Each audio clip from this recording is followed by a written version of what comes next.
Halo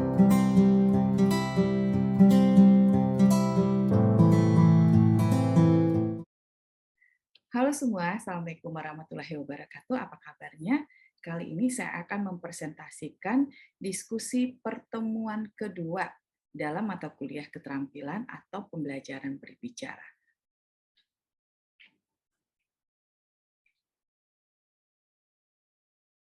Oke, selanjutnya kita lihat apa itu pengertian diskusi.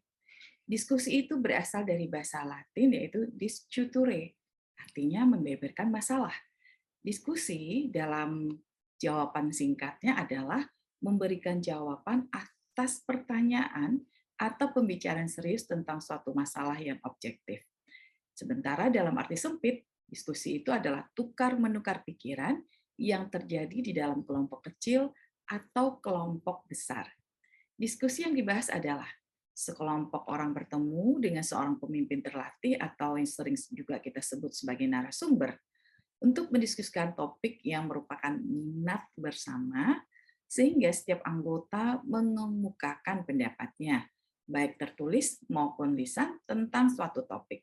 Kemudian dibahas bersama dengan anggota lain, sehingga diperoleh pendapat bersama. Nah, tentu saja diskusi ini mempunyai tujuan yang dibagi dalam 3 hal. Yang pertama itu adalah tujuan dan kebutuhan logis, kemudian tujuan dan kebutuhan manusiawi, dan terakhir adalah kebutuhan diskusi itu sendiri. Kalau untuk kebutuhan logis, diskusi itu menjadi tempat konsultasi untuk menambah pengetahuan, informasi, meluaskan pengalaman, dan membuka pandangan, dan menjadi tempat berkoordinasi.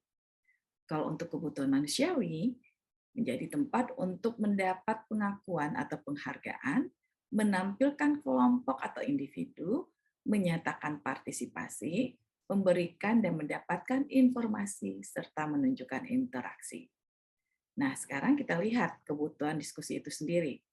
Itu menjadi tempat tukar-menukar informasi, mempertajam pengertian dan pendapat, kemudian tempat konsultasi dan mengemukakan pendapat, menyiasati dan menganalisis masalah, menyelesaikannya, memberi motivasi dan keyakinan atau persesuaian. Nah, sekarang kita lihat apa sajakah manfaat diskusi itu. Yang pertama itu sudah pasti, pelaksanaan sikap demokrasi. Kemudian menguji sikap toleransi, pengembangan kebebasan pribadi, pengembangan latihan berpikir, kemudian penambahan pengetahuan dan pengalaman, dan terakhir adalah kesempatan pengejawantahan sikap intelijen dan kreatif. Apa sajakah bentuk-bentuk atau jenis-jenis diskusi tersebut? Yang pertama itu adalah terbatas, yang kedua terbuka atau untuk umum. Yang terbatas itu berupa konferensi, komisi, wawancara, dialog, dan brainstorming. Kemudian yang bersifat umum atau yang terbuka itu adalah seminar, kemudian contoh yang lain adalah diskusi panel, simposium, lokakarya, debat, forum, panel, ceramah, mimbar seperti di wawancara di TV dan radio. Diskusi kelompok itu terdiri dari kelompok tidak resmi seperti studi, kelompok pembentuk kebijaksanaan, komite dan kelompok resmi. Contohnya adalah konferensi, diskusi panel, dan simposium. Nah, sekarang kita lihat apa sajakah unsur-unsur dalam diskusi itu. Yang pertama itu adalah unsur manusia, unsur materi, dan yang ketiga adalah unsur fasilitas.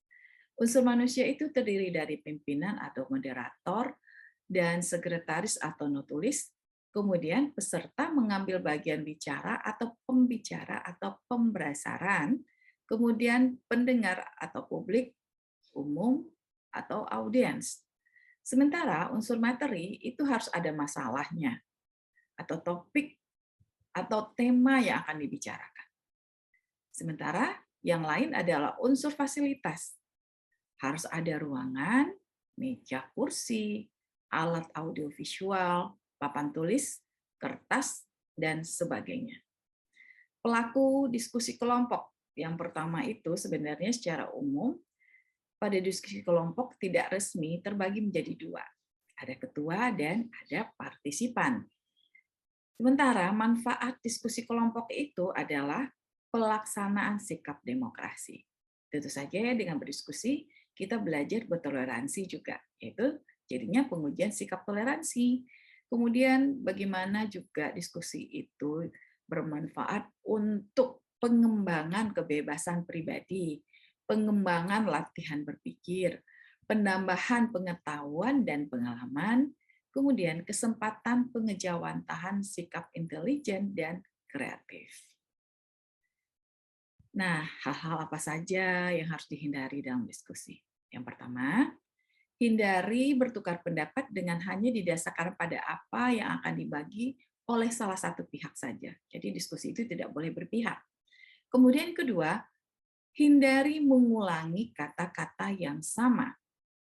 Gunakan teknik bertanya yang baik untuk mendapatkan informasi yang bermanfaat. Nah, biasanya kalau untuk mencari berita, ada 5W tambah 1H. Mungkin itu juga bisa dipakai dalam diskusi, tapi tidak semuanya ya, tergantung materi atau topik yang dibicarakan. Kemudian yang keempat, gunakan pertanyaan yang dapat memberikan kesan dan saran. Dan terakhir, hindarilah kejenuhan dalam ruangan. Jadi moderatornya harus humoris, karena itu akan mencairkan suasana. Oke, sekian dan terima kasih. Mudah-mudahan apa yang saya sampaikan kali ini bermanfaat ya bagi kita semua. Dan sampai jumpa dalam video pembelajaran selanjutnya. Assalamualaikum warahmatullahi wabarakatuh. Sampai jumpa.